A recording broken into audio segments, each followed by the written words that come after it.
Besides the feats, I determine who wins. Welcome to Entertainment Fight Night, EFN.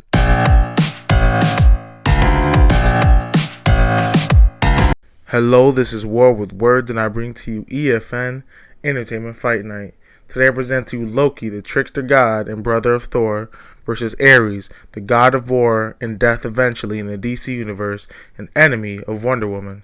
Now, the first video was the argument for Loki, while this second video will be the argument for Ares, and the third video will determine who the winner is.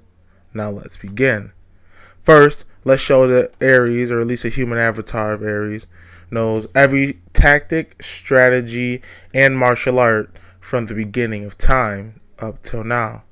Next, it shows Ares breaking through the source wall, which is impressive because the source is kind of like a godly, almost omnipotent being that's able to protect people like Superman from being erased from existence from the Omega beams, from Darkseid, and so on.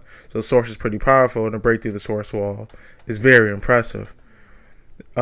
Next, he one-shots a Highfather Zaya, and it says a fraction of a second. Of course, this is like Skyfather level Odin type beings, so that's very impressive. In his next scan, he does the same to Heracles, who's basically Hercules, though it is from behind and he doesn't necessarily kill him. But even Heracles acknowledges that Ares is the only one that can take him out in one blow, and Heracles is a Superman level being.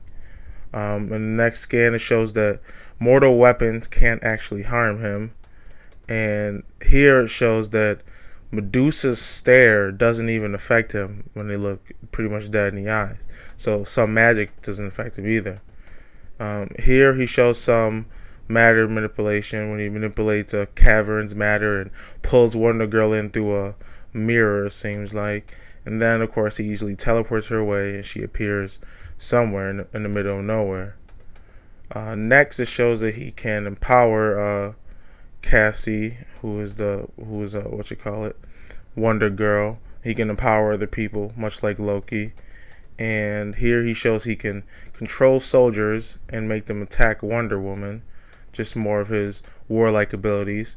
And next, this one shows that the gods themselves are frightened of Ares, which is very impressive because, again, among them is people like Zeus, who's like Odin level Skyfather people, Galaxy Buster, Create Pocket Universe type people, and of course Heracles and others who are, and Thor and stuff, who are at least Superman level. Here he fights Wonder Woman and he beats her down with ease, tanks her hits, just basically ragdolls her, and he even engulfs her in flames and whatnot, and then he easily casts her from his dimension. So overall, Ares is the more physical fighter between the two of him and Loki.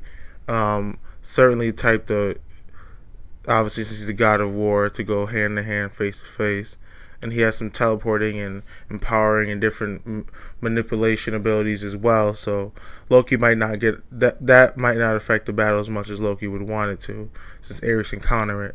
But overall, Ares wins because he can basically take it straight to Loki, hand to hand, face to face, and if that happens, he'll basically gut Loki like he did the other Highfather and Skyfathers and the other gods who are scared of him, and he'll win. That's just my analysis. Now, if you want to see more, check out the videos on my channel, which is War with Words at Daily Motion, and check out the site at warwithwords.com. That's warwithwords.com.